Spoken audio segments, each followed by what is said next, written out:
When Donald Trump talked about the eating cats and dogs, half of America was just thinking, this is bad. I can't believe what he's saying. This is going to be the end of him. Stop swearing. If historians in the future are allowed to write books, and by the way, that question is open this morning. 70 million plus that will be voting for a man who said he was going to assassinate for treason the chairman of the Joint Chiefs. It's a genuine flaw which runs through the liberal left, which is that they cannot believe that other people don't share their opinions. I don't know if you remember, it's very interesting, but when we first started having comments online underneath the articles in our newspapers, I can remember the columnists complaining that they wanted their comments turned off because it hadn't occurred to them that anyone could possibly disagree with what they had to say. And of course, almost everybody did because they're stupid. So that's the basis of it. Then of course, it's the fact that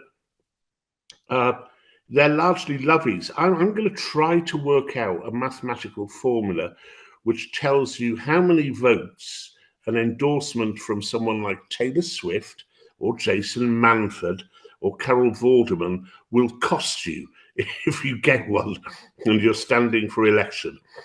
I'm almost certain that it's profoundly counterproductive. We don't mind listening to Taylor Swift sing.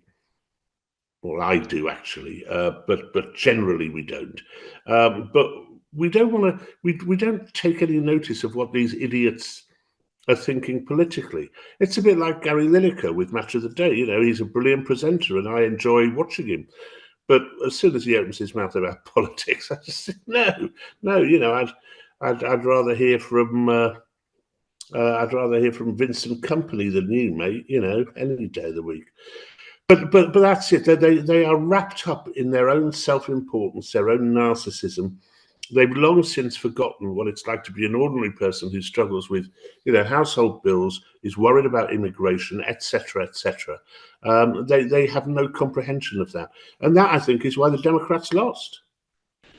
Overall, during the American election campaign, I don't think the BBC was the main offender. I think if you ever made the mistake of checking out ITN and their coverage of the election, or indeed Sky, it's remarkable. I think they've all got themselves in this bubble where they believe not merely that they don't really like Donald Trump and they hope he loses, but that Donald Trump is actually evil. And don't forget, that's a real trope from the left, which isn't simply that they disagree with us, but they disagree with us, and as a consequence, we are evil. People who disagree with them aren't simply wrong, they're evil. And I think that's what infected Sky, ITN, and the BBC to some degree, though Newsnight was a good exception.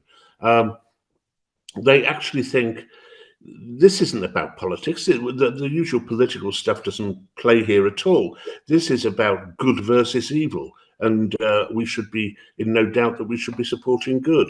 And it is so narcissistic, so deluding. And frankly, it's got to stop.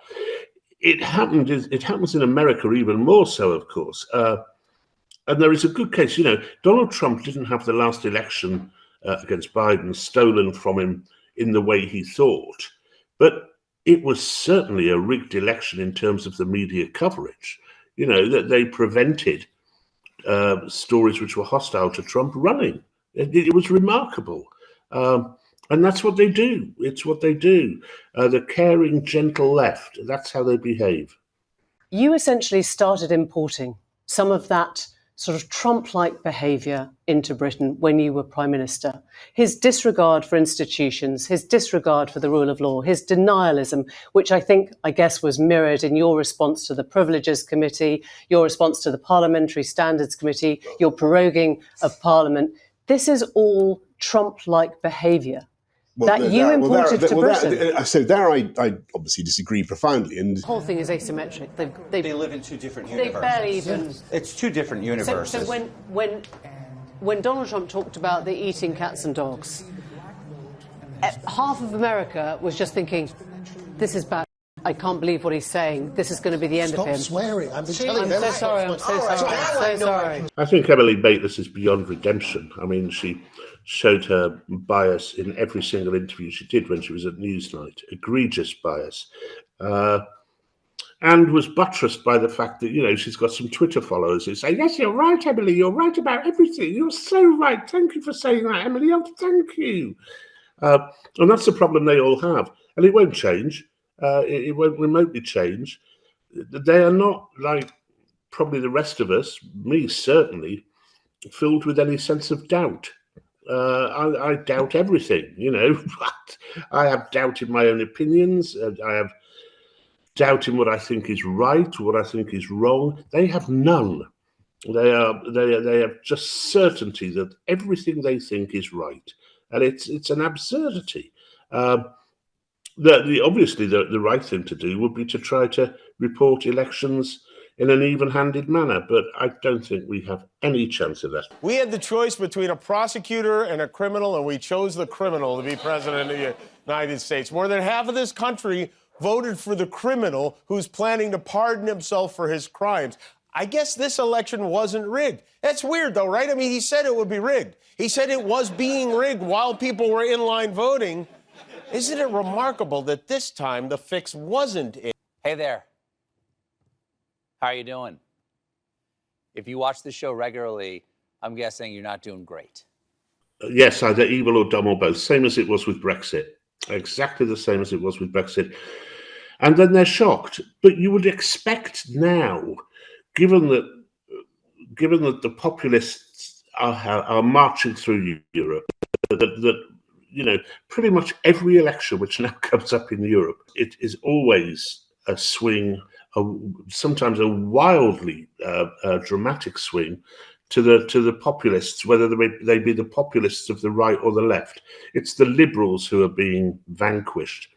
So you would have thought they got used to it by now, and you might have thought they would have thought up some new kind of strategy for dealing with this political development. But no, it's just you're bad, evil, and oh look, this is happening again.